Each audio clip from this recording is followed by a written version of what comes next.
अनंत संसार समुद्रतार नौकायिताभ्यां गुरुभक्तिताभ्यां वैराग्य साम्राज्यद पूजनाभ्यां नमो नमः श्री गुरुपादुकाभ्याम्।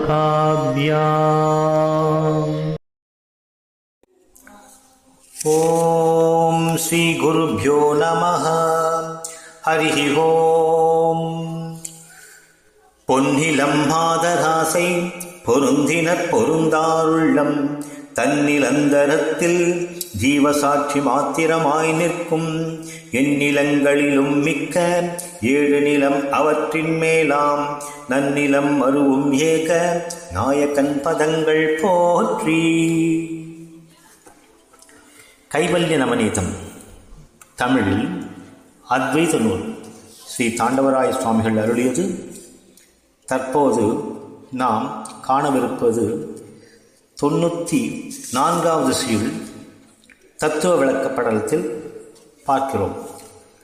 முதலில் செய்யுளை பார்ப்போம், பின்னர் அதனுடைய பொழிப்புரையை பார்ப்போம், பின்னர் ஆங்கில விளக்கத்தையும் பார்ப்போம். முதலில் செய்யுள். பிரமஞானிகளும் கர்ம பேதையர் போலே வாழ்ந்தால் சிரமுறும் அஞ்ஞானம் போய் செனியாத வெளியேது என்றால் பரமம் ஆகாசம் ஒன்றில் பற்றாது மற்றை நான்கும் வரவினதோடும் கூடும் விதம் இருவோரும் ஆவார். அரிது அரிது மானிடராய் பிறத்தல் அரிது. மானிடராய் பிறந்தாலும் கூன் செவிடு பேடு நீங்கி பிறத்தல் அரிது.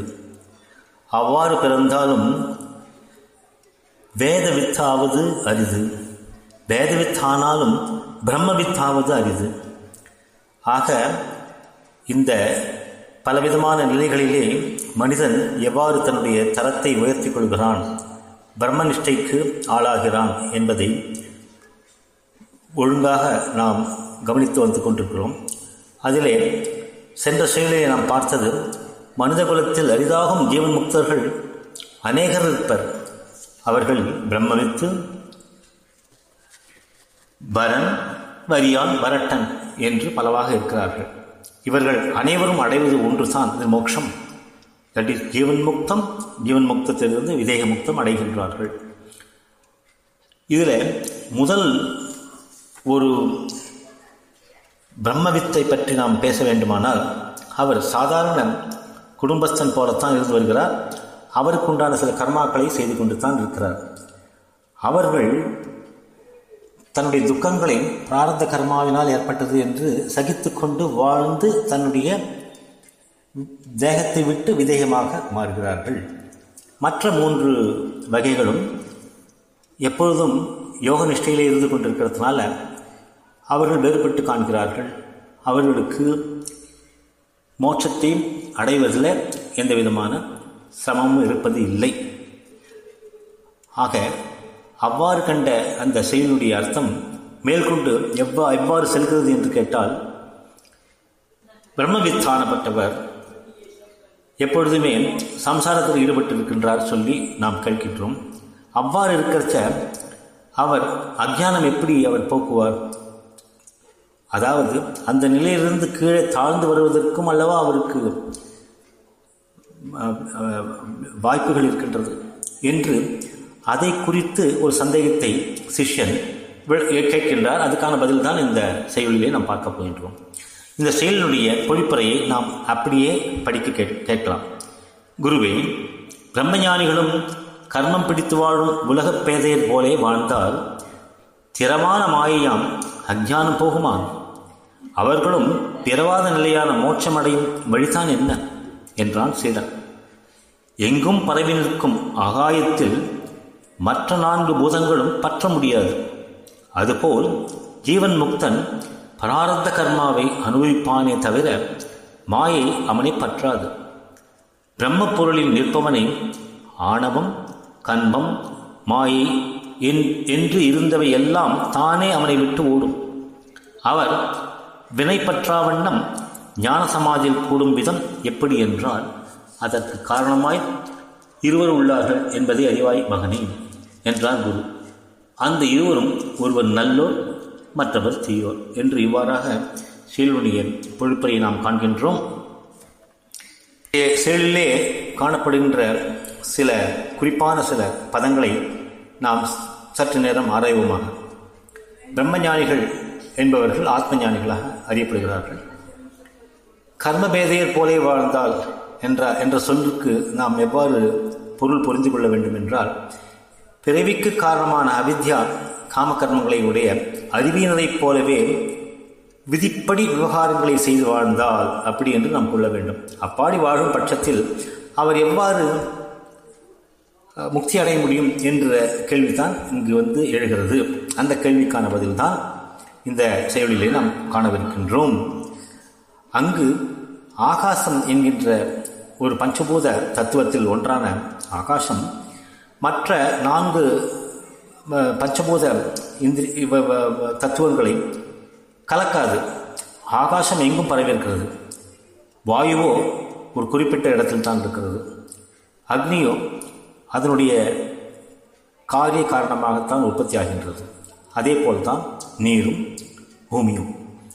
ஆக இவ்வாறாக மற்ற 4, அதாவது வாயு தொட்டு பூமி வரைக்கும் இருக்கின்ற 5 பூதங்களில் 4 ஒன்றாம் பூதமாகிய ஸ்பேஸ், அதாவது ஆகாசத்தோடு ஒட்டாது எப்படி பிரித்திருக்கிறதோ, அசங்கமாக இருக்கிறதோ, அவரே தான் இந்த ஜீவன் முக்தரும் வாழ்வினை கழிப்பார் என்று நாம் அறிய வருகிறோம். இனி இதனுடைய ஆங்கில விளக்கத்தை தற்போது காண்போம். In the last verse 93, the discussion was centered around Brahmavid, who was seen facing all that is coming on his way, if it be pleasure or sorrow. He has developed in him an innate composition of the mind to take everything in its stride. While the Brahmavariyan and the Brahmavarishtan would not be exposed to these difficulties as a Brahmavid, as they are presumably adhering to the austerities in all its severity as Jivan Muktas in literal practice, dwelling ever in the thoughts of Atma Tattvam and Brahma Tattvam, a meditative state. They don't get out of that particular meditative state. So, the question of this particular endurance of Prarabdha is not seen much in these 3 cases. Here in verse 94, the doubts arise in the disciple how a person transactionally involved would be in a position to concentrate upon the Brahma and Atma Tattvam in the capacity as a Jivan Mukta. Disciple again puts forth a question to his Guru, how these disturbing forces would ever allow him to sustain the features and characteristics of a Brahmavid. Here where the Guru had already cited an example of lotus leaf floating on the water does not get attached to the water over which it ever floats. He comes out with yet another analogy of the ether not getting mixed up with the rest of the 4 among the Panchabhutas. Space, the ether, is all pervasive and illimited to an extent it occupies. It is seen everywhere. Spaceless area is not at all there.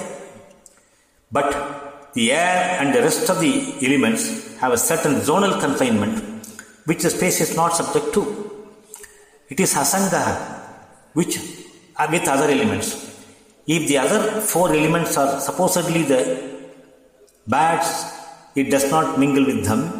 Perhaps the rest of the 4 has to get enfolded into the ether, the origin of the manifestation.